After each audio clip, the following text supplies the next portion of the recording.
Well, I'm riding solo in the booth today because my man Boris, we got in a little tiff and we're not speaking to each other right now. But I got better company than Yell Bori because there's young blood in the room. And if you are in the audio version, you can only guess. There's a handful of names who are younger than 35 in our realm. But if you're on the video feed, you see him right now. It's our man, Tom Kuczek, baby. How you doing, Tom? Not too shabby, actually. Very high blood pressure. Just got out of the gym, and I'm ready to rock and roll. As like you said, youngest one on the team, so hopefully we can start off with a bang over here. No lies, last pod, and I was running a little bit late today, so I'm sorry for my 5 minute tardiness. But I did some wall sits and some planks beforehand, and I felt like that was exactly what I needed. So I didn't do my wall sits and planks, so hopefully everything's still flowing in my mind and my body. I feel like it's all right so far, but gotta cross your fingers. Have to, but hey, like you said earlier, even though you're the only one here, hopefully we can make up for the lack of Boris and crush this episode like the others have been so far. I've been an avid listener, and I'm very happy to be an active participant now.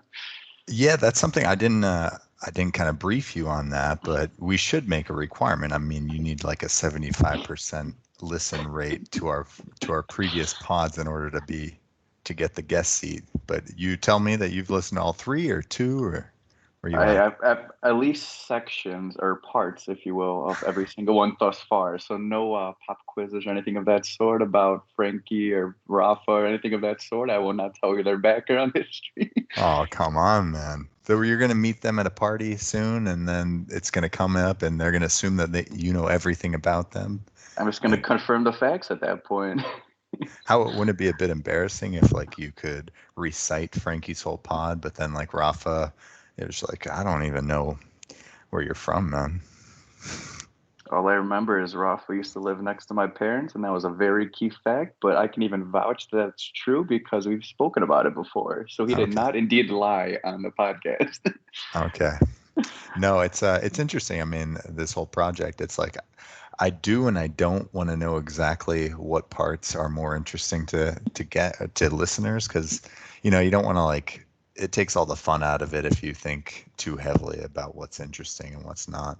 So you kind of just have to enjoy it while it's I happening. mean, quite a lot of thoughts came inside my mind when I was like announced as the next participant. Like when you messaged me and I thought I had interest, absolutely.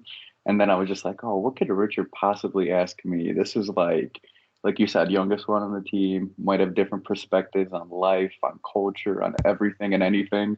And at the same time, I probably walked in down the craft beer aisle probably 8 times trying to find something that's meaningful, something with some history. So I put a lot of thought into it, and then hopefully it's something that the people want and people like, right? No, I mean, and Tom, I think that's why you've gelled so good with our group because I think a lot of us are really thoughtful individuals and we care about good friendships. And I think you bring a level of respect. Even though we're your near elders, you're always very thoughtful in your approach to our gatherings and games and things like that. So Always thoughtful, or do we clash every now and then? I don't know. Depends who we're I don't know, speaking man. to. Maybe this conversation is going to get heated later on, and I just don't know it yet. You never know what's going to fly at you. You might bring up topics I don't even know, or bands I don't even know, or just in general. No, And who knows? There's going to be some awkwardness where you're blabbing on about something. I have no frame of reference to whatever you're talking about. So, the goal is to go on a tangent here at this point. all right. So let's get to the beer. Let's get to the liquor. Oh Um, man. as guest, I want you to do the honors. What is on hand? All right. So, like I said, after going up and down the aisle about 7 times, even asking a very trustful friend of mine who goes to breweries quite a bit, I wanted to keep it local. So, definitely Chicago based. I went with the good old classic Maplewood. I went with the Pulaski Pilsner to be Mhm. exact. As it says here, 5.1% and dry hopped Pilsner lager. I think All it'd right. be refreshing, if you will. And like I said, I just came back from the gym. No food has been eaten, so this is the first calories I will be consuming. Oh, it's gonna taste so much better to you than to Ooh, me. I just had to it, finish half of Richie's dinner, so I'm oh man, full as F, you know. But can't all be right, let's hear that crack. Put it up near the pod so that we can hear that. Yeah. so Jeez, refreshing. Boris is gonna be so jealous when he hears that crack. Maplewood nonetheless. And now the biggest, most pressure moment is the pour, right? I feel like a good pour really makes the drink. I know. Well, I kind of hope to alleviate some of that pressure when I was pouring that Hefeweizen the other day, because you can't get a worse pour than what Oh I no, did. we're going for a classic pour, tip it Yeah, very much so. yeah, that's a Taking my 45 sweet degree. time. Uh-huh. Uh, Almost went over. It's pretty. I don't Oh, know. It's all about the glass. I feel like it could have been probably better, honestly, but that was a pretty good pour, nonetheless. man, poor man. If a Gen Xer like you knows how to pour a beer like that, everybody in my generation is screwed, because that's the only thing we thought we still had on you guys. It's like artisanal. Uh, I may or may not still go out every now and then, Richard. Sometimes too much, so a classic pour is much needed on my end. yeah, I guess so.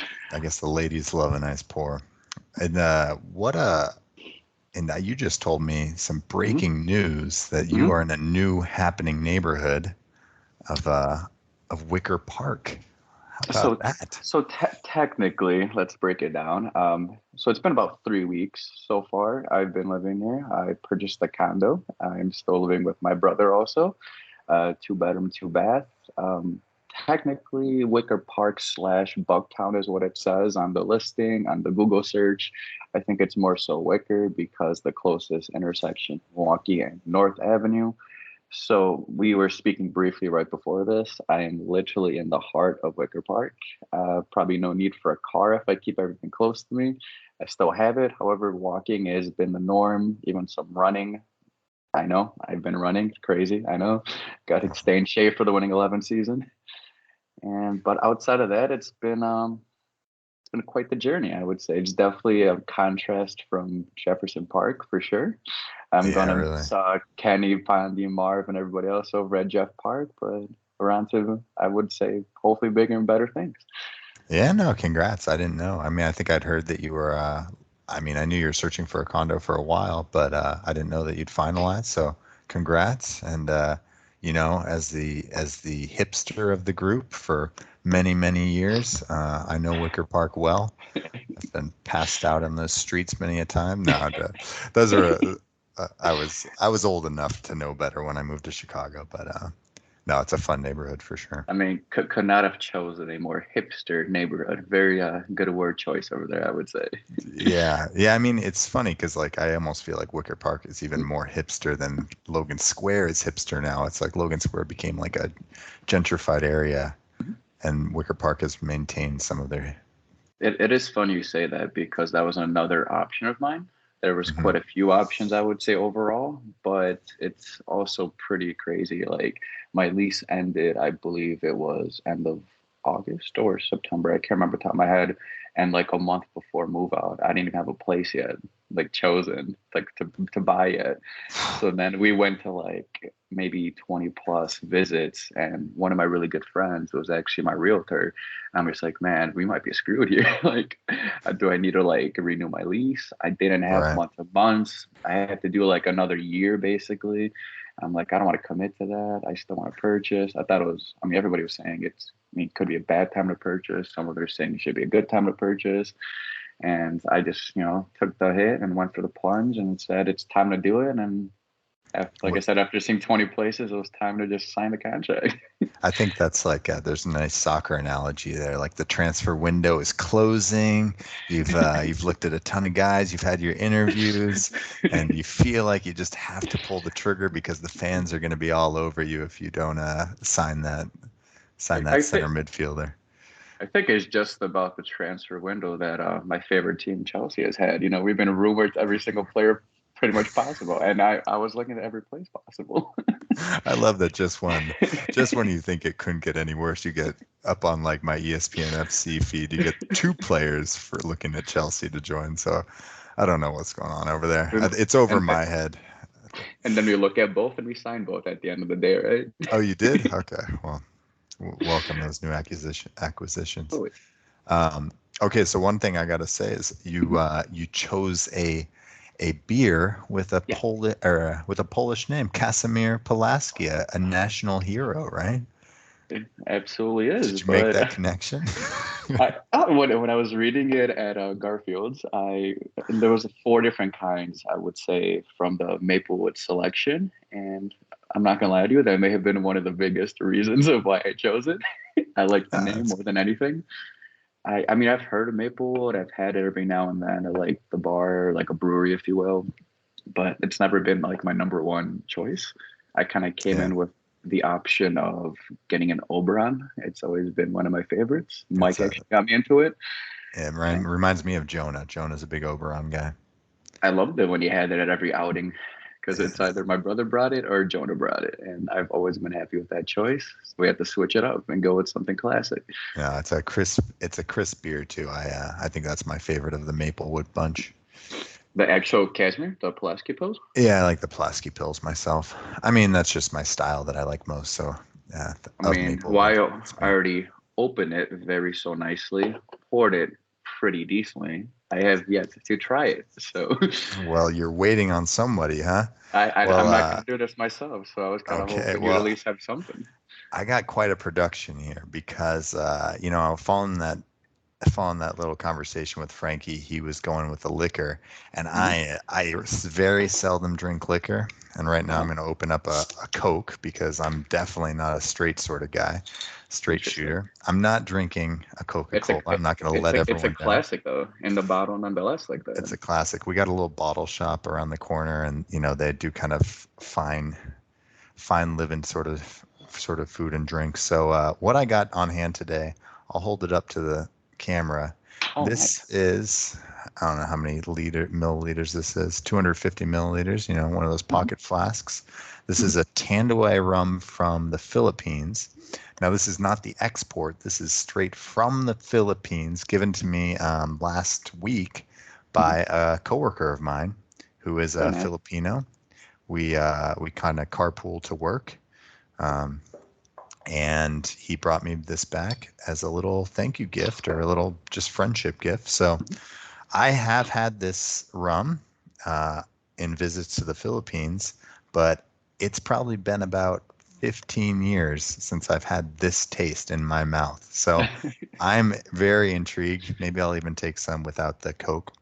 Oh man, just about half my lifetime right there, if you really think about it. So this rum definitely has passed through my system in mass quantities in short periods of time. So we'll see. Not tonight. I should have got this bottle. Oh gosh, this is embarrassing. I'm gonna rip this thing off and get it all over me.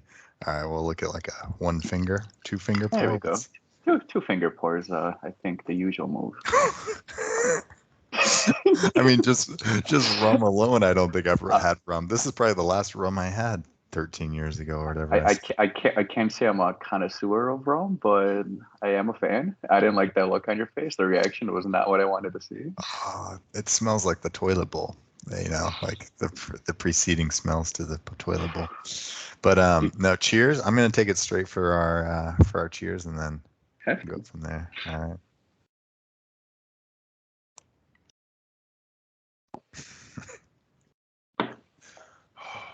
It's funny because I was googling actually a little bit about Maplewood, and of course the first thing they say is it's light, it's crisp, and I can that's definitely the first thing that came in my mind.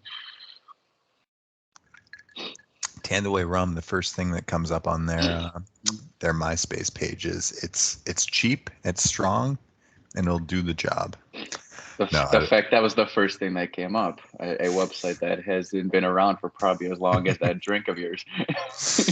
no. Look at this. Since 1854. Oh, product of the Republic of the Philippines for domestic sale only. This is the hard stuff, man.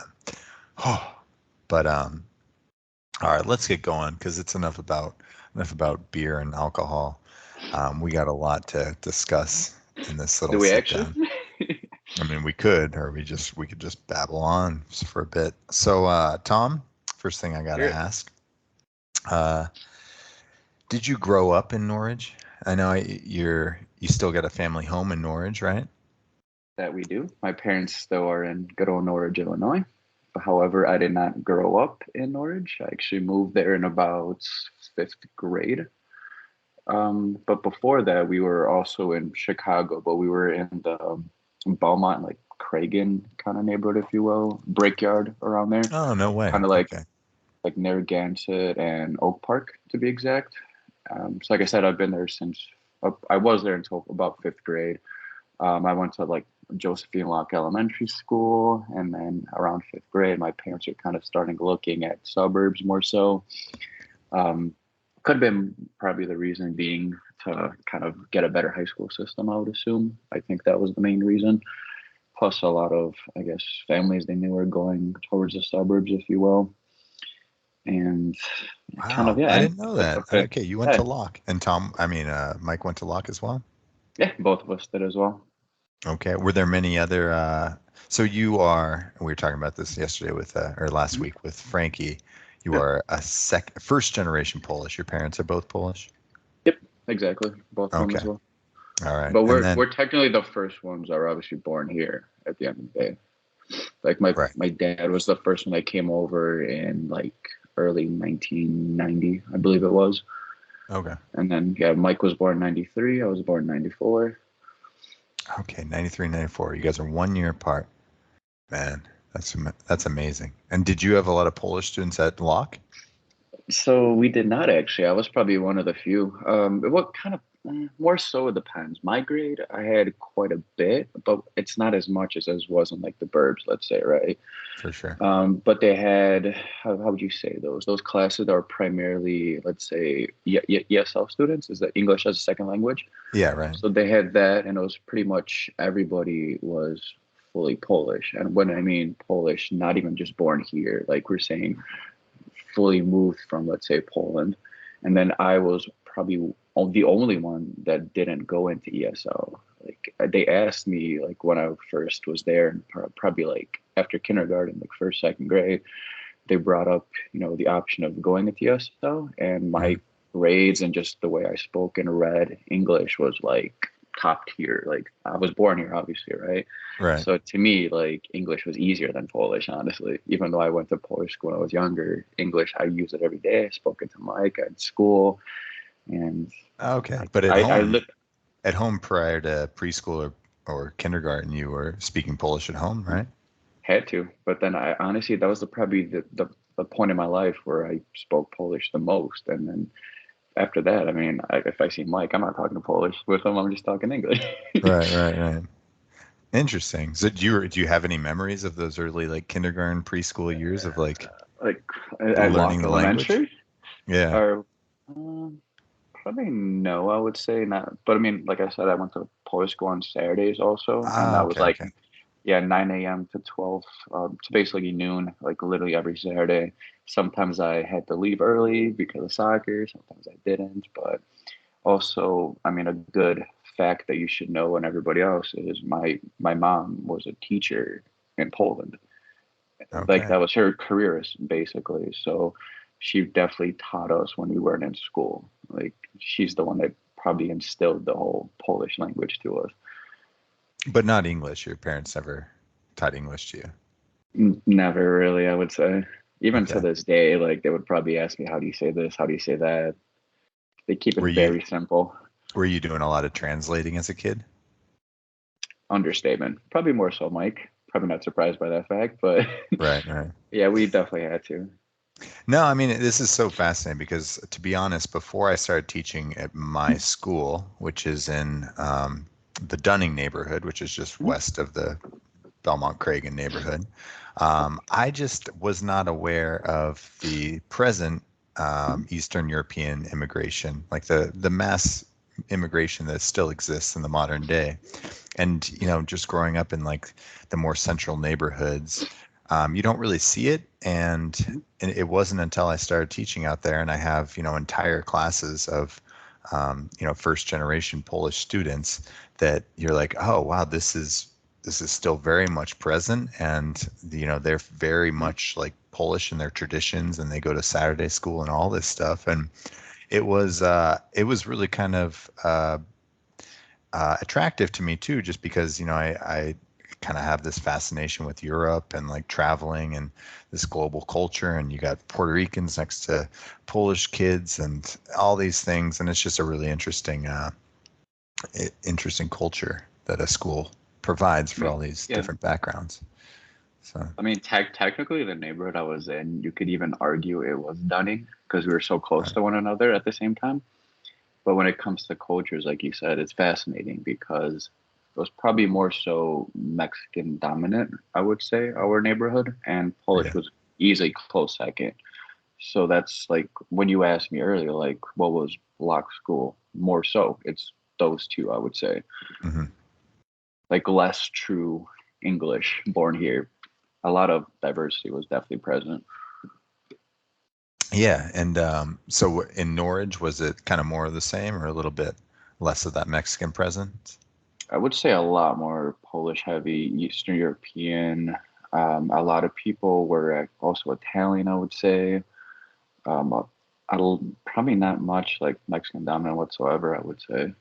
And are In your Norwich, are your friends kind of Mike's friends as well? Are you hanging out with kids from Polish school and Saturday school? is this in general, or are we talking about clearly only Norwich right now? I don't. Yeah, just growing up in general. Does it? Is Because there Are there waves of kind of friend groups and stuff like that? Or are you guys normally hanging out with each other just because you're so close in age? I mean, I think it was very ironic because the first person, like friend wise, in Norwich was like people just down the block from us. Like Mike first met, I mean, mutual friend of both of us. Like, for example, he met Bear first. Bear lived a block down from me, and his younger brother was in my grade. So it kind of just happened, ironically, where we met each other at that same date, same everything. I walked over to his house with Mike, and I'm like, oh, wait, I know you. You're in my class.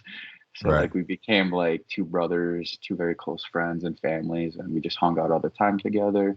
And after that, we just kind of, you could say we went our own separate ways, but I would say pretty much it was kind of similar where we had the same like friend groups and whatnot. Right. Yeah. No. I mean, I think one thing we have in common is we're both younger brothers, and there's a lot that comes with being a younger brother, I think. But you're so much closer in age that I didn't have that sort of experience hanging out with my older brother with his friends so much at home, for sure.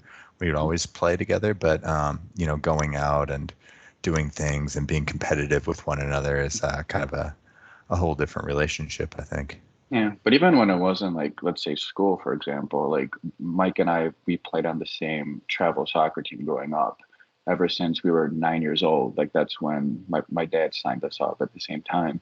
And like we went from, let's say, nine to, I want to say the next 9, 10 years we played together. So we were with that same friend group always. And then Wow. also that same friend group, we had like a friend, let's say in Polish school, a few of them actually who played on the same team too. So we saw probably the same group, let's say 3, 4 times a week, easy. No, I mean, I can imagine you as fifth and sixth graders, because I got those little pockets of really close friends, and it's just like they know each other so well, and they fight and they bicker and they roughhouse, but they are so tight because they do everything together. They do all these activities together. I mean, Um, we had quite the stories growing up. I mean, we weren't always looking eye to eye. right. Just usual brothers, right? You kind of have your little altercations, if you will. No, and I mean, with a friend group like that too, it's like you do have Polish as like this sort of marker of identity, I feel too, right? Like this is Mhm. something that the people around you, it's unique to you, and that kind of makes you uh, drives Who you to we be are. closer, right? Sometimes I even envy it. I'm like, man, that must be cool to feel like you got your own little thing. Um, so Ridgewood, it's a Mhm. big kind of center point to a lot of winning 11 footy fellas friendships. Um, What are you and Mike playing together on the JV team? Did you have to spend a year apart? Actually, good question. So obviously, Mike being older, he played freshman his first year, and then once he became a sophomore, he went onto the varsity team. And then when I became a freshman, technically, every year we have a summer league, and the summer before school even started, like even before my freshman year, I met everybody on the team already early because of that, you know, just the fact we're brothers. And he told the coaches and like let's say the freshman coach, really every coach, like, hey, I have a younger brother, he's joining the school. So I played a whole summer league season before I even played a game as a freshman, which is pretty sweet. Hmm. So I kind of built a camaraderie and I knew everybody even before I technically even started school. Yeah, that's really nice. I mean, freshman anxiety is pretty real. Mhm. So to have that kind of in and Mhm. those bonds formed already. It was really Uh, a two-piecer because I mean, freshmen, so, like even like I said, the summer league that built the camaraderie, and I also had a bunch of like events I did, like it's called freshman experience before Ridgewood, where they kind of really make your life that much easier. Where you go into school, let's say, a week before, and you just basically meet people. You do like kind of like team building exercises, just get to know you exercises, because just flashback real quick, or when you go from um, let's say Panoyer, which is where I went for grade school, so like my middle grade school, I guess you can say. And the way that I live, the district in like the way it's built, I was one of let's say six people that went to Ridgewood. Everybody else went to Maine South. So for me, it was a transition, right? I lost a right. lot of friends in eighth grade, going into high school. I still kind of vividly remember like graduation, eighth grade. Like my parents wanted to leave like pretty much right away. I'm like, I have to say bye to like literally everyone I went to class with because Right. like little did they know like my life was about to change, right? Hmm. Like when I went to high school, like, that definitely helped me playing soccer earlier because I literally got friends. Because if not, I'd have to walk the hallways and just be like, I don't know you, I don't know you. Like, hey, I Right. literally have to like force myself to kind of get out there, like out of my bubble, and just kind of make my name be known. And it definitely helped with Mike and whatnot, and just like soccer in general. Like, hey, I know you from soccer, and then this guy would be like, hey, this is Tom. Oh, this is Tom. He plays on the team too, and then my freshman like experience, if you will, was a lot easier than I thought it'd be. And then just use that momentum and then upward up from freshman, sophomore, all the way up to senior year, and here I am. Yeah, I think it's probably a reoccurring theme for many of us in this community that feel soccer has given you a lot in life in terms of opening up doors and Mhm. uh, starting relationships and everything. Um, and I know you guys, you're very close with those Ridgewood players and teammates, and maybe Mhm. even a coach as well. Would Coach Caslin? When did you meet him? When did he come into the picture? I'm pretty sure Kenny was my junior year. I want to say. I'm, I might be wrong here. If he's listening here, I apologize, Kenny. It was either my sophomore or junior. If it was my junior, that was our state run. If it was sophomore year, then the year before state, right? But I just can't remember. I'll be completely honest. I And that think it was had how long had he been at the school? Or is this his first year? it was like his first, like literally first or second year. I remember like right away. I'm like, who are you? Like, oh, this is Kenny. And then he gave us the whole backstory of like where he played and whatnot. He's in the community or like very close to. And like, yeah, after that, it's just like once you meet Kenny, like you can't get away from the guy. It's like before you know it, I'm graduating high school or in college, and I'm playing with him, right? So Yeah, no, I mean, I from think a that coach to a friend, right? it's a pretty incredible thing that Kenny has in kind of making friendships as well as maintaining that role as coach to so many players through the years. You see him meet old players at the fire pitch, and it's just like he Mhm. strikes up conversation very easily because he just has that familial sort of relationship with them. So, He's uh, never one to shy away from a conversation, that's for sure. that is true. That's a calling for a podcast episode, I think. Hey, Um, we've tried, right? I mean, I feel like there. It's He's just only a matter of time. he's a humble guy. I feel like I need to send him a handwritten letter to formally welcome him to the show. Um, so what position are you playing in high school? Has it maintained? It actually has not really maintained, I would say. So growing up, and like growing up, when I mean like travel soccer, Right. after like travel club soccer, high school soccer, even before that, grade school, I always did midfield, no matter what, right side. Don't really have a pretty non-existent left foot. I'm not gonna lie to you. So I Right. like staying on my right side. And then over the years, I actually made a shift from mid going backwards. So then I became a defender after that. I kind of primarily stuck to right, left back. Currently, right now on like say my Monday co-ed team, I'm playing a lot of center back, like last man, if you will. Right. And I mean, I think it's been an interesting change of pace, but if anything, I've very much enjoyed it, if not more, playing on defense. And every single time, let's say I post a photo on, let's say, social media, or I do some type of post in general, I'm like, hey, I randomly won, I think it was like Fire Pitch Player of the Week. I don't know how they choose it, but I got it. And then You they have some ins at the organization as well, right? quite a bit, I would say. And then they said something about like, oh, this beast in the back line or whatever. And then one of my buddies from high school on Ridgewood is like, dude, you play defense now? I'm like, yeah. I mean, I'm done running the midfield on the wing, and I made my way Yeah, yeah. back. No, so how I mean in my time that I've known you, I think, age is probably a consideration in this statement, but you Mhm. have probably developed as a player more than anybody else. I mean, a lot of guys have maybe slowed down in their years or have lost a step. But you, I mean, I've seen market improvement in your confidence and your techniques and everything. How has like there been a change in how you've approached the game in high school, if you can kind of remember that mentality versus how you approach a game now?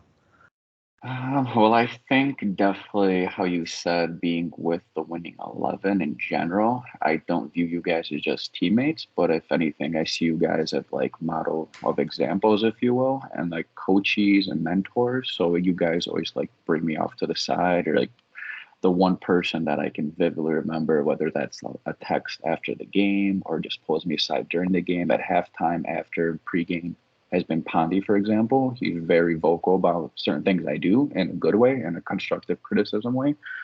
And I don't think I had that as much when I was growing up or at Ridgewood, for example. Because I mean, Kenny yes, just he wouldn't tell you the truth. hey, Kenny just has his own little way, I feel like, and he doesn't shy away from it. No, no, for Yeah, sure. no, but like No, not I in a was just, bad way. Like yeah, I'm it's just just kidding about that. yeah. Plus, it's like a little bit different. Where it's like, I mean, it's high school, so I kind of feel like, oh, I can pass this guy, I can dribble past him, like because even like before that, like I've had moments where it was kind of like, I mean, kind of like for a better term, was like it was easier on the pitch. Like it was easier to score a goal, and then now everybody is at such a level where they kind of know what they're doing essentially. So you have to be Yeah. more coachable. You need to be better at like looking around your back shoulder or anything of that sort. And then those are like the little cues that which you guys have also given quite a bit, or like stay close to the man.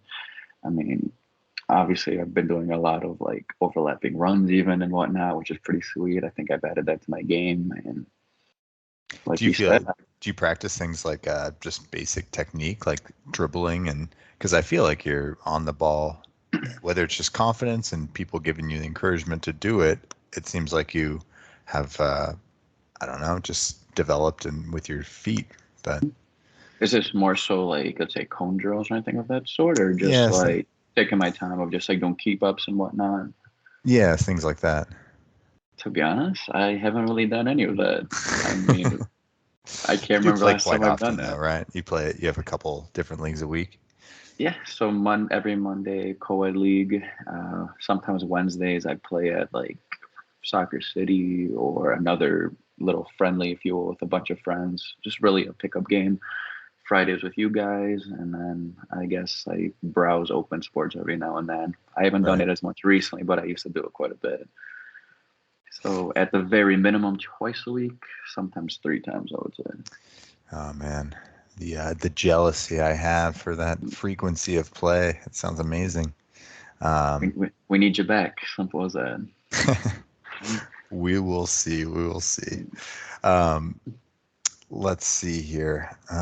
We could talk about some influences because I'll never forget something you said about. Mhm. I can't remember. Maybe as we went down to the Soldier Field to see, I think Man U PSG, or I remember Zlatan was on Man U, I think at the time, and He was. I think like Luke Shaw had just come back, and you've made quite a few Luke Shaw references, and so I think the connection you had made was like the similarity in body type.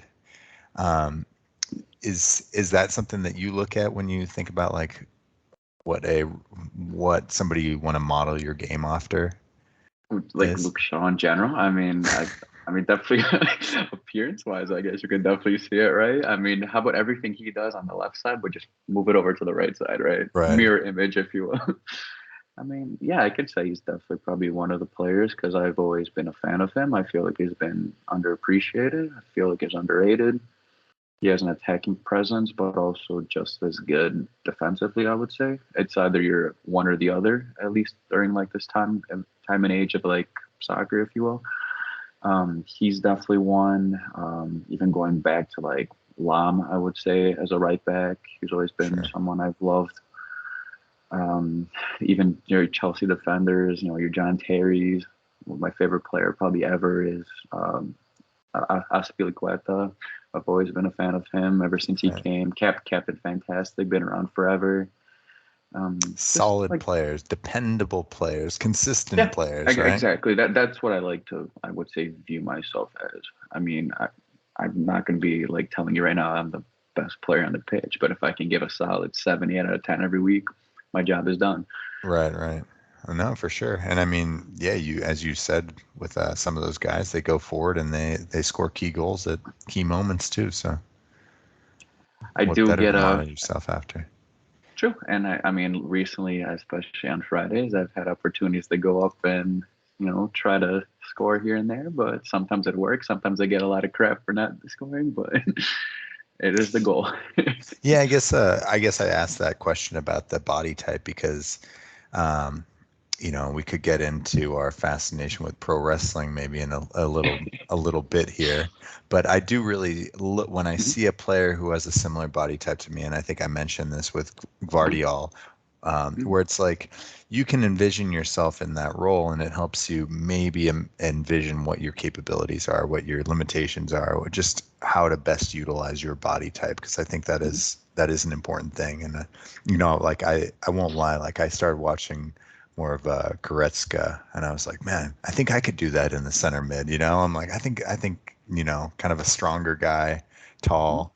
Uh, I want to be that. I don't know Yeah. what they're feeding those guys over there because it seems like every single time you go to that team, you just become all ripped and muscular. You saw the photo shoots at the Lederhosen that Harry Kane was a Mhm, part of. mhm. It's bratwurst and beer, man. It's That's just the diet of a champion right there. exactly. Um, but no, it's I don't know. And I guess going into that, I made the mention of pro wrestling where it's like I think a big part of pro wrestling that I find fascinating is just the variety of body types and variety of styles that are kind of created through those body types and everything. And it could quickly sound like a homoerotics thing, but it's not. It's just like this fascination with the human body and the way it moves, sort of thing. Mhm. Um, which again, I think that soccer, you do have these different body types that kind of fit for different positions and ways, and of course all sports have that, but um, Well, even sometimes going back to your example of, let's say, Luke Shaw, right? I mean, you can look at the guy and you're going to be like, oh, he's probably not a good player. Might be too bulky, might be too big, if you will. But I right, mean, he surprised all of us, right? At the end of the day.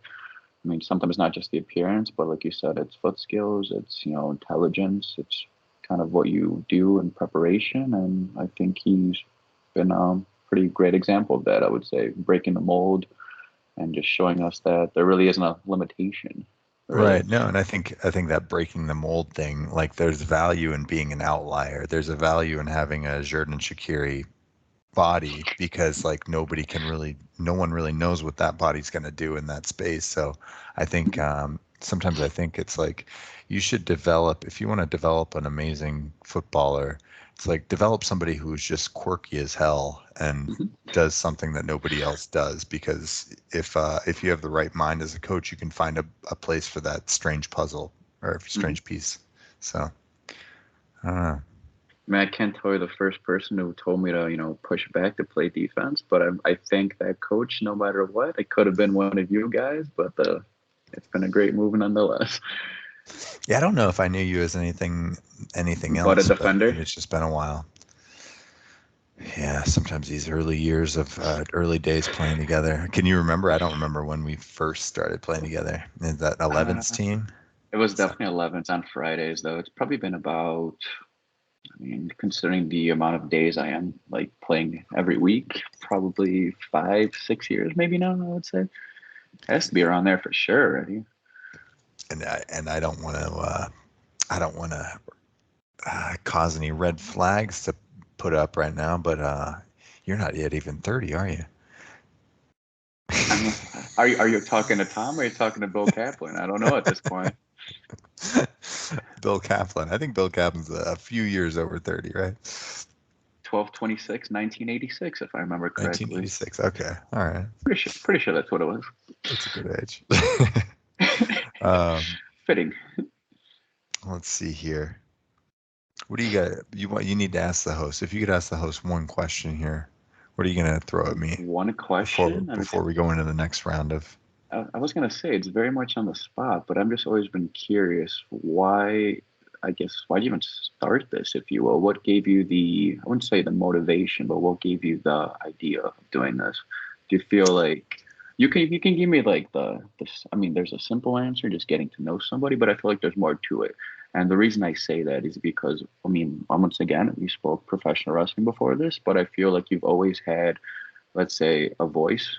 And I think you've always wanted to, let's say, certain things, and you've always been this. To me, this is like a promo, if you will, right? At the end of the day, and it's something you've evolved and something you've been like adapting to, something you've been getting better at week after week, and now it's just becoming so natural, if you will. Like, is it because like have Yeah, you always it's been like a public speaker? Is this like um no, I mean there's a lot there. I feel like at the heart of it all, I'm a creative person, and it's taken me a long time to realize that a creative person doesn't need to have one of the five classical mediums of output like drama, visual art, mhm, music, sort of mhm, thing. It's like the way I think is definitely as a creative person. Um, how that has materialized into something that is functional and I'm willing to kind of entertain in my life is is constantly evolving because I'm not a very much financially driven person. I'm a very social driven person. Like I think I value my relationships more than anything else.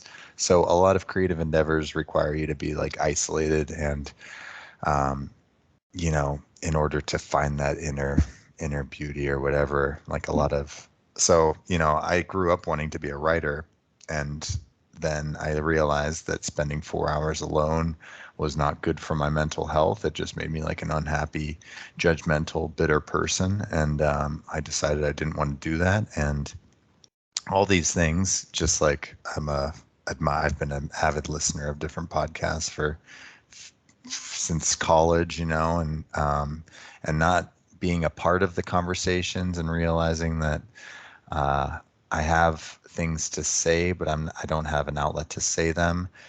All these things, I don't know. This is just maybe a I mean, project that. could you even say that, like, I mean, might be a lack of a better term, but you kind of get lost in your thoughts, kind of, and you just want to like let them out even here and there? Yeah, I mean, I guess it's a form of expression, just conversation, right? But I Hmm. think it's very telling because these last 4 or 5 weeks where we've had these interviews or podcasts scheduled, I get really excited about it, and it's like it fulfills such an itch that I have had for such a long time that again, doing something that is a solo project just uh, doesn't satisfy. So and then there's like this amazing byproduct of, oh my God, I get to know this person better. I get to uh, allow other people to get to know them better, and it's all centralized in this sport that I owe my life to in terms of what it's done for just who I am and the confidence I have. So, you know. Are you rather surprised considering how much we see each other or have seen each other over the years, plus the fact Footy Fellas group chat is honestly not the most active, right? I mean, if you only get a couple hundred messages probably every now and then, right? It comes in spurts. You could almost get lost in this chat. Like, do you feel like it's rather surprising? You can argue that we don't know each other like as much as we should. I mean, I think that's the male friendship. That's like almost maybe every friendship. If you don't have an outlet that it caters to long form conversation and, you know, uh, engaged dialogue, like you're just not going to reach those points you need to. Like if we're having a conversation at Sidekicks, we're not going to get into your transition from eighth grade to freshman year. Like it just doesn't get there Um, because you never I'm know, ordering a honestly. PBR. What's that? You never know, honestly. I mean, for example, I'm way too busy just listening to you guys sing at this point. No, and I mean those. I think that's maybe the closest we come to like uh, conversations that have room to breathe is an environment like that. But then there's all these distractions where whether you are called up on stage or whether you're whatever. So I've been really thankful for those nights, and I think that having not played in a while and having a child and not having that outlet for socialization, like it's been a big void, and I think without consciously making the decision to fill that void with this project, it definitely helps alleviate the pain of lesser sidekicks visits. You only became a coach out of it too, though, not just a podcaster.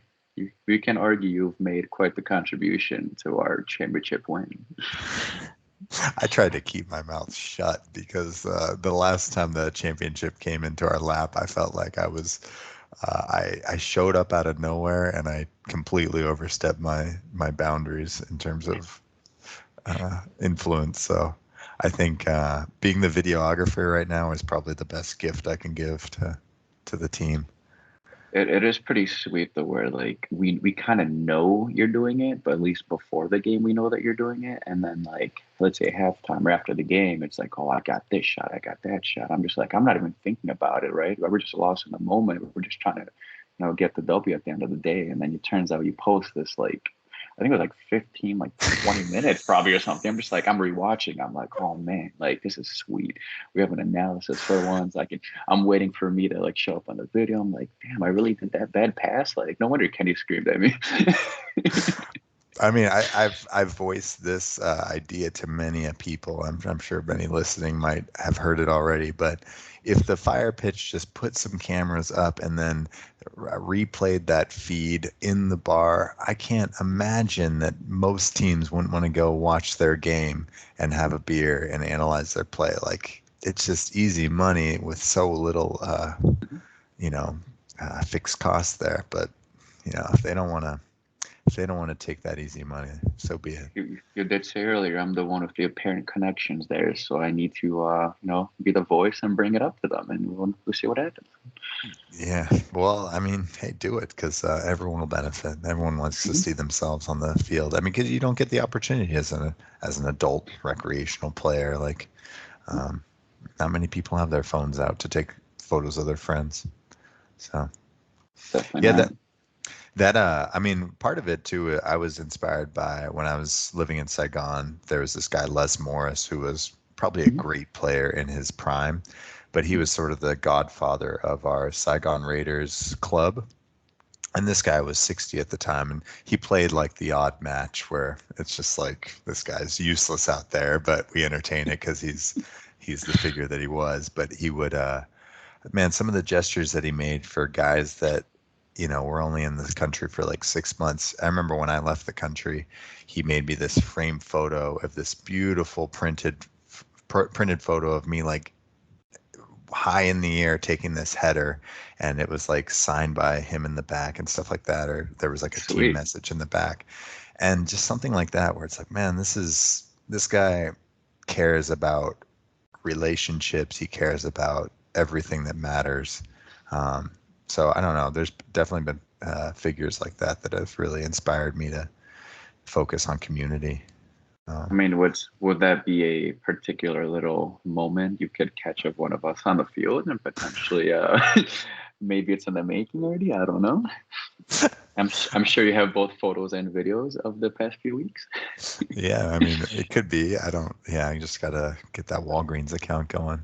Yeah, I got to. you might be saving it for the annual winning 11 awards or such at this point. Well, I mean, that's something that needs to be in serious discussion because I think as we get all the wags and more involved and there's more events, we need like a culminating grand feature to celebrate. So what it Something to all look means. forward to at the end. Absolutely. Just look back at the past year of, footy fellas and whatnot and see what really came out of it. Um, no, so yeah, what's your kind of relationship with the team like? I mean, it was introduced by Kenny or your brother? Like how did you get the in? How'd you get the call up? I was definitely through Kenny and my brother because I want to say it was either a game or two, maybe even three that Mike played only. I remember Kenny was asking him to play. And then I like Kenny obviously knew me at the time. And then I think 1 week or so, you guys needed another extra body. I still remember this, like it was an 11th game. And I was like the only sub during that first game I ever played with you guys. And then ever since, it's just like, I don't know if I just did a good job or you just needed players. I don't know. After that, I just, went for the ride. And 6 years, let's say later, I'm still with you guys. Like I said, I don't know if it's six, but I've just been with you ever since. It No, was I just mean a rant. It wasn't a call up. It was really a random jump in. well, I bet some of it was thanks to your probably respect. You probably shook some hands. You probably looked people in the eye, and we said this guy can be trusted. Let's give him a second shot. And we've given Second you shot hundreds of became the shots since third, and then. yeah, kind of how it's been. Um, So, yeah, I was thinking about a couple events that you and I have had in our brief history together. So the first time I think I hung out with you individually, I took you Mhm. to like a Tunisian restaurant over at kind of what Albany Park area, right where I Albany used Park, to yeah. live. And I remember we had this beautiful tagine, like meat dish with Mhm. some nice broth and yeah, it was kind of like this nice sit down where I was like, I think that was the first time I realized there's a serious generation You, gap between us. I found it interesting because I think you kind of sent me that invite like out of the blue. I don't know if this was something you were like planning for a good while or not, or it just came at a random thought. Just one night, you're just like, you know what? I think we should both get like dinner or something, and just like feel each other out and see the differences there. And we're just like, I feel like there was a moment in time during that dinner because obviously at first you're just like fascinating with like the food and you gave me like a great breakdown and history of everything, and then after they were just like, what do we talk about next? I'm like, I don't know. Like it was almost like there was a moment of silence at one point. There were definitely, yeah, I remember there were a few awkward pauses where I was like, I was like feeling my age. I think in my late 20s, early 30s, I really felt my age at times. And it's even greater, I feel like, between like that early 20s and early 30s individuals. Um, but, it's something I feel like I say that term young blood early on in the intro, but like, I think to stay young, you need young influences, and I think that's why like I've loved having you on the team because it is just a different voice, and I celebrated like the different voices and different perspectives we have in our team, and age is a big one. So, um, what's the future going to be like? You can look at it both ways, right? I mean, But it's crazy though, because it's like if you look at it from my side, I'm just like I almost feel like I'm gaining more knowledge on a broad range of subjects because like there's certain things you guys love to discuss, whether that be just something as simple as music or pop culture, something that for you is like an everyday thing, something you grew up with. I'm just like, who, what, like, what are we talking about? Or just like I remember even like a few times at like sidekicks, for example. I think it was Jonah, because like the few times he came, he'd be like, Tom, like he just like randomly turned to me. He was like, do you even know this song? I'm just like, no. It's like, you ever sing this? I'm like, no. And I think like there was like a young group at the time. I think it was like a bachelorette party or a birthday party, and then they started playing songs from my generation. And I think even some of you guys didn't even know what that was. I'm just like, what? You don't know this song? Like the clash was definitely there. And it's also funny we bring up the whole sidekick situation because one of my really good friends right now, he's a frequent goer. And I'm like, and I think we saw him there before too. And you can tell like the generations and whatnot differences. I'm just like, that's what I want to sing. Your music, I just want to listen to and just learn. It's like, I'm enjoying it, but I want to at least know who is this person. No, I mean, I remember when I was in college, and one of my friends at the time, he had a little sister who was significantly younger, and I remember him saying how she hadn't heard of Bob Marley, and he was like aghast, like my little sister. I said Bob Marley, and she hadn't heard of him, and I was like that blew my mind at the time. But seeing you at Sidekicks and asking if Mhm. you had heard this song or that to me is just like part of Americana or part of like global I think the pop most culture. embarrassing part though, like honestly, like I said, the most embarrassing part is like when there's a song and you guys are like awesome, like in the moment, and then after, like I know what it is, or like I've heard it before, and then you're like, wait, you don't know that this person sings? I'm like, no, like I know the name, I know how they look, but I can't put two and two together, and that's like the funny part in my opinion. Like that's like it's either I know this or I know that, or never both. No, and the things that you know that you haven't exposed to us, like that we have no idea what the hell you'd be talking about, I'm sure are vast, but it's us that are the majority and you that are the minority. So it just is never revealed. So I mean, it so could be how's your something even Discord? as How's your Discord page? I'm just kidding. wow, I don't even use that anymore. That comes to show you. I don't know, like my fifth graders are using it. Is it? But I have it downloaded, but I never used it probably, maybe like three times in my life. uh, I might even be too old for that one. right. Um, No, so yeah, I remember I sang our Owl City Fireflies that one time, just Yeah, and as like you got me crazy for that song because I love it. right. No, Yeah, it big touched fan. me. It really touched me when I sang it. I was like, this That's probably works. one of the few times I started singing there up with you. I mean, I wasn't on stage, but I mean, I was jamming out at my chair at that point. Right. Yeah. No, I got to cater to the young crowd next time I Although come back. I don't know if you remember this moment. Maybe you do, maybe you don't. I can't remember if you were there physically. That was like the first time I was just like, you know what? Screw this. I'm taking a leap of faith, and I ended up going up there. Yeah, like at first, I'm like, I went there with Kenny. I think 1v1. Two of us like duetted a song, and then I ended up singing like three, four songs that night. I think I went up there with Pondi, Kenny, and myself. I'm like, I never sang before. I'm not even gonna lie to you.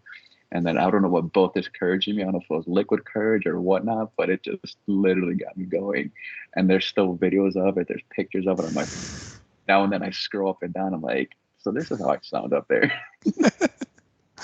I can picture it. I can picture it. It takes a while to find your wings on stage. It It really definitely does. does.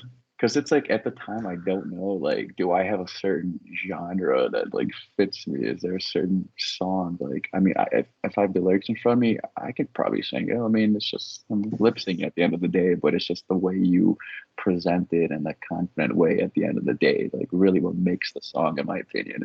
And I chose like some really difficult song I loved. I think it was even like a hip hop or rap song. And I was like, all right, I started hot and then just kept going lead downhill. I'm just like, now I see why there's like nobody here. I don't know if Yeah, not because of me.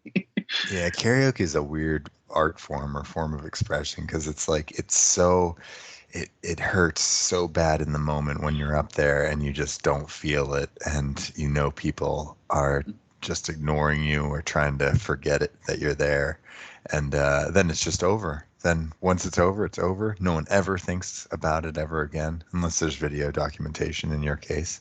that But there is. I um, think one of the most interesting aspects of it, though, because like I said, I'm more of a watcher and a listener from my side.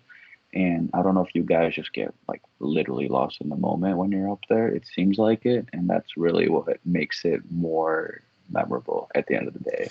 yeah, no, I think, and you can feel when you're not lost in the moment, and that's where it gets really Mhm. uncomfortable and just like kind of cringy when it's like you intend it to, I mean, you just don't feel it, and then it's but Like there was a moment or two that I remembered, and this is in your case.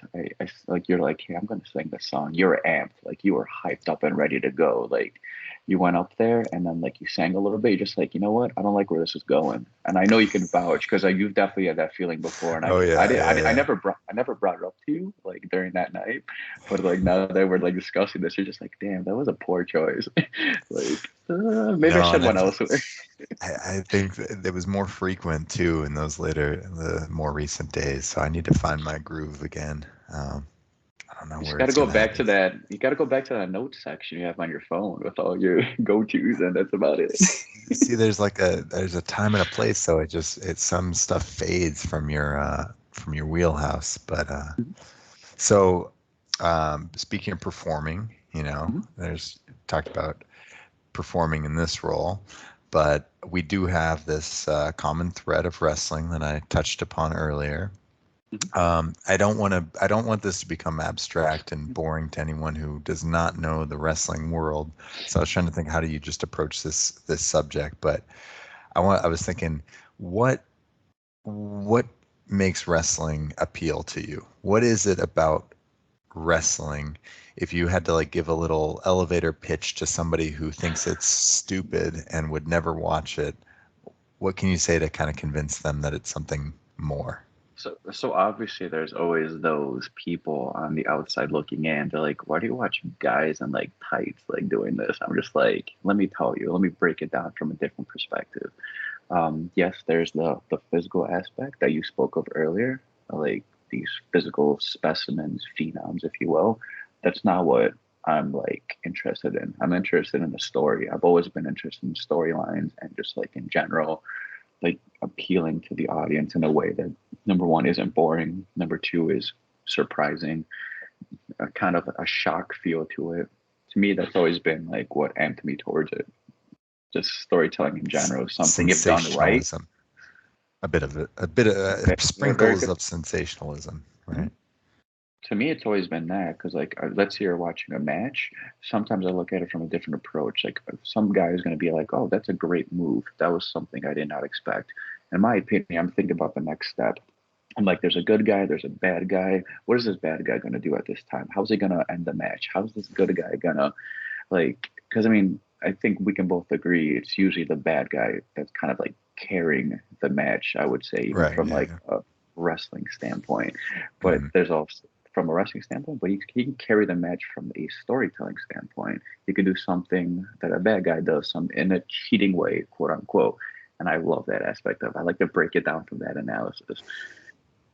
Yeah, no, that's interesting because I don't think I watch it with that same lens as much, although I've appreciated it more in recent years. Like a good Mhm, story mhm, goes a long way. Because one thing that I think wrestling is masterful when done right is mhm, this acknowledgement that anticipation is almost everything. Like the final product matters, and mhm, people are going to be very critical, but this ability to promote, to anticipate, to build stories, and then to have a culminating moment that is satisfying is like a real art form. mhm, And then I think what I'm most interested in is this idea of character driven theater that is very murky regarding, in the way of this real individual is playing a character that is their on screen identity, and that is an on screen identity that they probably had a big hand in developing. mhm, And I think that that's pretty fascinating because as an individual, people are drawing on all these different inspirations to become that character, and how those characters play off one another is then what appeals to me. It's interesting you bring that up because I was just watching a video pretty recently about one of the wrestlers, and like it was Edge, also known as Adam Copeland, and it Yeah. was very big on his like return, if you will. And I was fascinated by the fact that he's very hands-on with his character, and you're Oh just yeah, yeah. like how did this guy create this rated R superstar? And like for what that means is like, let's say he's this heel, whatever, sex, drugs, rock and roll, whatever, let's say. But really a lot of his, let's say, tattoos, his just the way he makes his ring attire, like his tights and everything, is very much due to his family. Like I didn't know this. Like some certain logos and whatnot are literally like, let's say, things that remind him of his daughters, like his wife. I'm like, I didn't know this. Like to me, this guy's just a bad guy and just a radar superstar. But this, like, it's there's so much more to it. And like when you said like, oh, there's obviously Edge's radar superstar, and then there's Adam Copeland. But what he sees is he can put the two together, and that's who he is on the TV screen. But we don't look at it that way. We look at just the character that he created for the Yeah, no, show. I think there has to be that element of your true self showing through in the character in order for it to be believable. Because if you're just playing a character that is unrelatable to your existence, I don't think those characters have much friction or have Yeah. much. I mean, They don't something that's touch always with the crossed my audience. mind though is how do certain people relate so much to that specific character?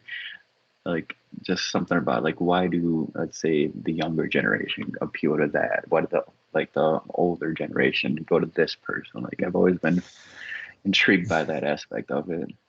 Yeah, no, I think it's well, wrestling I think is also this ultimate form of escapism. Like Hmm. it is the most ridiculous form of entertainment, and for that reason, it's something totally removed from reality and your Hmm. day-to-day doldrums and monotony. So I think to then have these characters that represent something completely, um, mm, I don't know, yeah, rogue or whatever it might be, Could like be. just this element of your personality that is encapsulated in an individual. I don't know, something like that. But I mean, and then you at the end of the day, it's what leads to the biggest pops or the biggest, I guess, boos, if you yeah, want to say. pop for those out there is how loud the audience cheers for you as you come through the curtains specifically for your entrance. Mhm. Uh, no, it's I mean, and there's a lot of references to like Shakespeare and how, Shakespeare theater, it always talks about like he was writing to three different audiences, like embedded in his scripts were like things that were very sophisticated, things that the common man would get, and then things that were relatable to like the lowest, uh, lowest class. And I feel like that wrestling has this aspect of that too, where there's a lot of garbage, but if Mhm. you are if a aficionado with high taste, you can really appreciate certain characters that put a lot of thought and are very smart into You their might be craft. one of the absolute few who view it as that like perspective. If you brought up any of that at a live show, I'm pretty sure they'd want to kick you out. No, trust me, there's a lot of guys like me. I feel like I listen to them almost daily. So, um, no, but so I was thinking we went to an event together, right? Do you remember We what did. It event it was was? Was it a it was pay-per-view? AAW, I think it was, if I Oh, it remember was correctly. AEW. Oh yeah, AEW yeah. at was it the Now Arena? Yeah, it's I'm at the pretty Now sure. Arena, I think, or Yeah. Hofbrook Estates or whatever, or Yeah, something like Hoffman Estates. I think Hoffman we went to Estates. the Dave Buster's right next door, like right Yeah. before it. I'm pretty sure that's the day it was. We went to a few actually. Now that I remember, I don't think we ever did a WWE one. Though we always did independent scenes. I went to a WWE show with Jez actually, and I don't remember what pay-per-view it was. It was All it, quite a while ago, but we did go to this has Allstate been my Arena goal for a while, the three of us, because I really want to see how different that approach would be. with a Liverpool, Chelsea, and Tottenham jerseys walking into a Allstate Arena. Tell me that wouldn't be awesome. I think you and him have similar appreciations of the craft in terms of story driven Mhm, audit. mhm. Are you sure about that? Because I mean, I feel like jazz in general just should go up in there and just start screaming and yapping about anything and everything. Jez goes a million miles an hour while I'm in the slow lane at times. I feel like I need to catch up Oh, on some of his conversations. But absolutely. no, I remember that Now Arena show. I remember being at Dave and Buster's, and another one of these things where it's like we don't hang out much, right? And I'm trying to like feel you out kind of thing. And I remember Mhm, I had just started watching basketball again, but like I mhm. watch I watch in weird ways. I'm like not Oh, listening to Sports Center stuff. And I remember mhm. calling Rudy Gobert, and you were like, Oh. and you were I like, s- I think you were showing me your fantasy team or something at the time too, and I'm just like, you were naming the people. I'm just like, Richard, like, do you not watch these games or something? Like, you come in spurts. Oh yeah, man. like my viewing was very selective, but I think I know he's French now. I know that T is silent, so I'm all Now good. you know. But yeah, I mean, I feel like you've got so ultimately this project, our wishes, me and Boris, we want people Mhm. to fly off on their own and you know take flight and initiate their own conversations. And so I want the fantasy draft, fantasy football conversation with you and Pondy where you just go deep into the stats. So it's funny you say that. I mean, I love that you brought this up, by the way. So I don't know if you knew, we're in two leagues together, and they're both annual ones, right? So I got the invite, I want to say 3 years ago. And I went from just being a participant, and I actually just got the promotion this year, and I am literally the primary commissioner. And Holy just a few days ago, I sent the league message to all the people, and I'm just like, you know what? Pondy's a little too busy with his life. Apparently, he's a father now, guys, if you did not know this.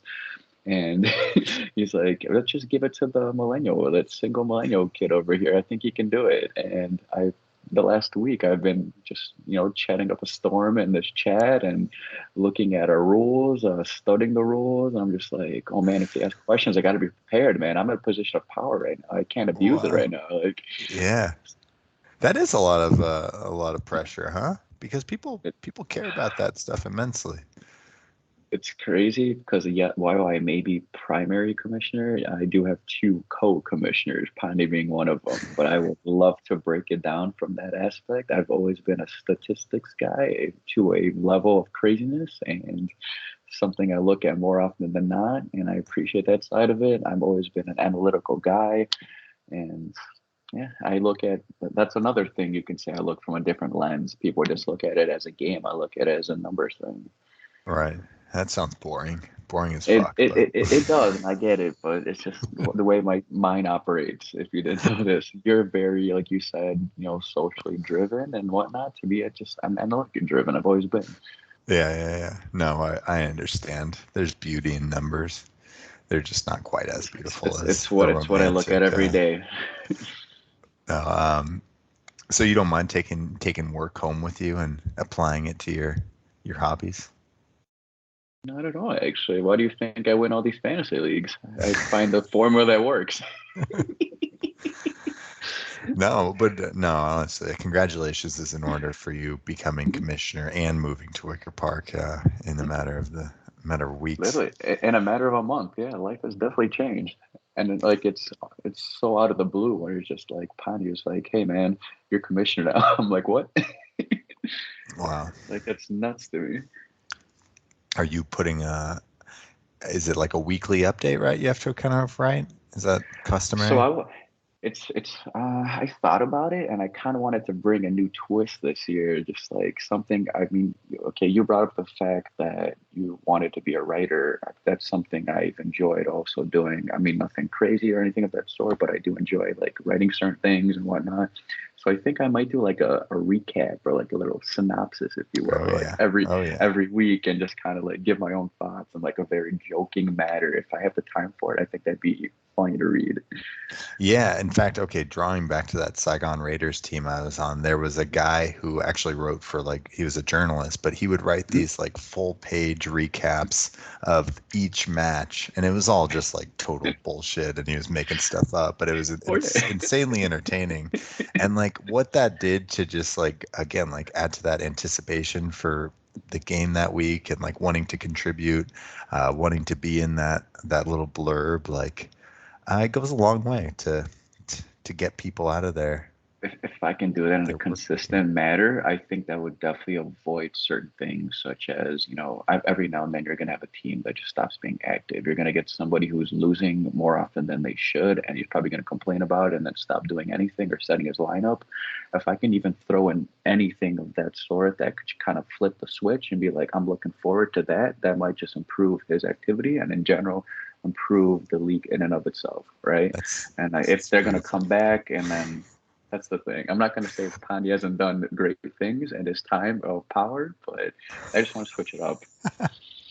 No, that's beautiful. I like it because you know, in that wrestling analogy, you know, there's guys who lose every matches, but that doesn't Mhm. mean a jobber, somebody who loses all the matches, can't get a huge pop. You can build that character up and just the same way a main eventer can. So, This might be a total like random fact, but I was reading up on this actually. It's a great point you just brought up. One of the most, I would say, underappreciated wrestlers of all time. We both know him as The Miz, bad guy. He's lost 80% of his matches in the last year. However, he's always been on the TV every single week, crushing it, carrying feuds. He's a double, I think, Grand Slam champion. It shows in his success. But at the same time, it's like I just said, he loses way more than he should, but oh man, he's literally known as one of the best.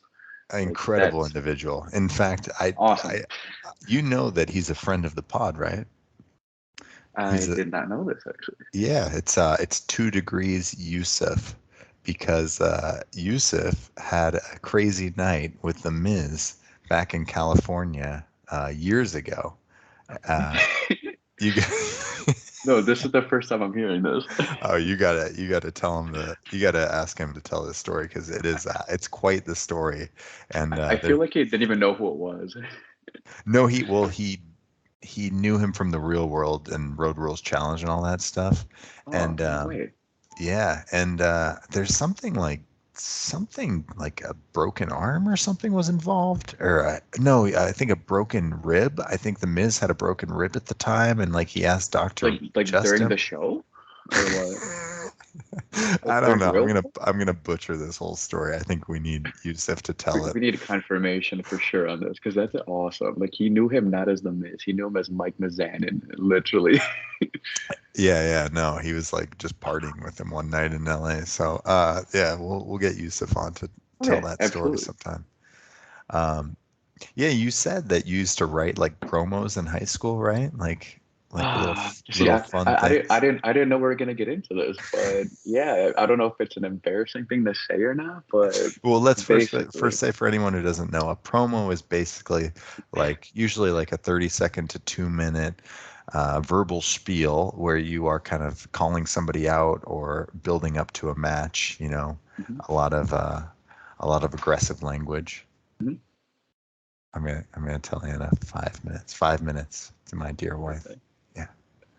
Okay, I'm taking the monitor now, so if there's a immediate cut to the end of the, all right. That's totally fine, but I guess we can quickly wrap into this. So essentially, it's called an e-federation. We're kind of creating a fake, like a fake WWE, let's say, right? And we have GMs, we have everybody's choosing whichever character they want to be. So let's say, you know what, I'm gonna be John Cena, let's say, and you are literally putting yourself in his shoes, and you are writing a role play, is what it's called, or kind of even a story every week, and whoever has the best written, let's say, a role play, is chosen as the winner. But there's so many things you can write about. You're just kind of essentially doing your own little promo. There's no guidelines whatsoever outside of the fact that it needs to be part of the only like rule is basically you have to write under a certain amount of words. It could be 1,000, it could be 3,000. The GM chooses whatever they want.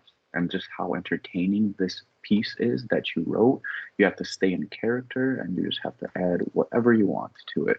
So it's crazy because I've played a plethora of characters throughout my years, and Wait, when was the last time you were active in the EFED? it has to have been years right now, honestly. I think it's been almost even 3, 4 years probably now. Okay. But I did it for at least like 5 years, and I did this every week. And honestly, like this might come as a surprise. It made me into such a better writer in general, Oh, and I I'm feel like it sure. literally Yeah. it helped out in even like school and whatnot. I'm just like this. Everybody hates writing essays at the end of the day. I don't care what they say. It's a blank canvas, and at the end of the day, it might stay as a blank canvas 3 hours later because you just don't know what to start. I loved it. I saw an empty Word doc. I'm writing. I'm typing. My issue was I wrote too much, like that Right. to that degree. Because Yeah, it's yeah. like that. It only contributed to that fact, and it's wild. But yeah, I I did it love it, so man. often. But I've also seen That's it from an the other perspective. When I wasn't writing, I was also writing matches. Like, oh, I did like entrances. I did the match in and of itself. And like at that point, I was like a booker. So like wow. it's so many different aspects you can be, and it's fascinating. Honestly, it's like I said, it's an embarrassing time, but also a very fascinating time. Not embarrassing at all. If you're embarrassed to be a D&D player, like you shouldn't be embarrassed. I mean, these are amazing creative outlets that like again, they're communal and they're free. I mean, come on, it's so cool. I just think And it like goes the back to the fact of why I love characters so much, and like that's what makes me appreciate like wrestling over anything. Like I don't care that right. you can do this backflip or whatever. I care if you're a great character at the end of the day because that's what makes you believable. Man, I'm just gonna retire one day and just join an EFED and then just you know, To be honest, I drown don't even think they're myself in the around anymore. EFED. We're gonna make one. You, me, and Jez are gonna found a new EFED. Have But to. Gonna go from well, a Tom, federation to a successfully run company by you, me, and Jez, and I would love nothing more.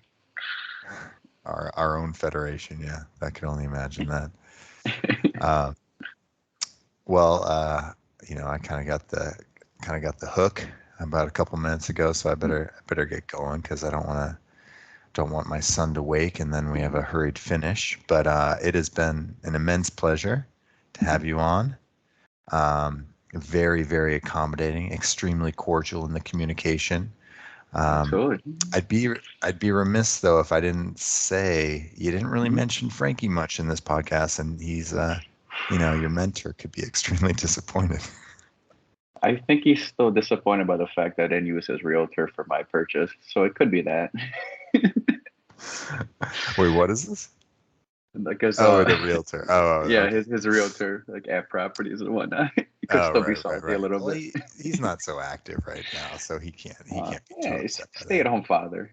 Yeah, right.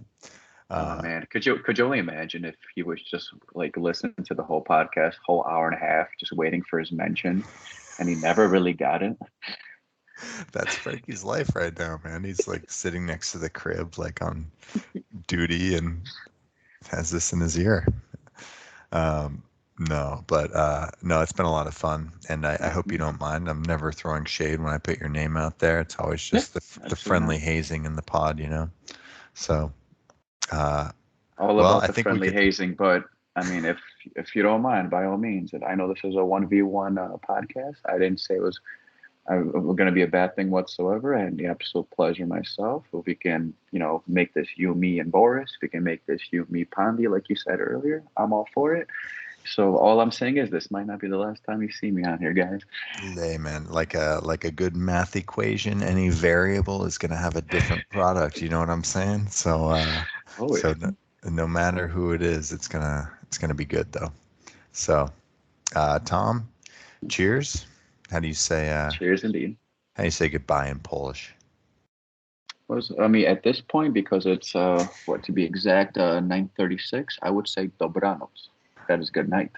Dobranoc. Am I Perfect. good with that? All right. That All was right, actually Tom. pretty decent.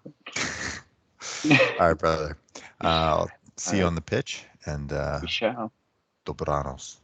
Dobranoc. Have a good one. You too.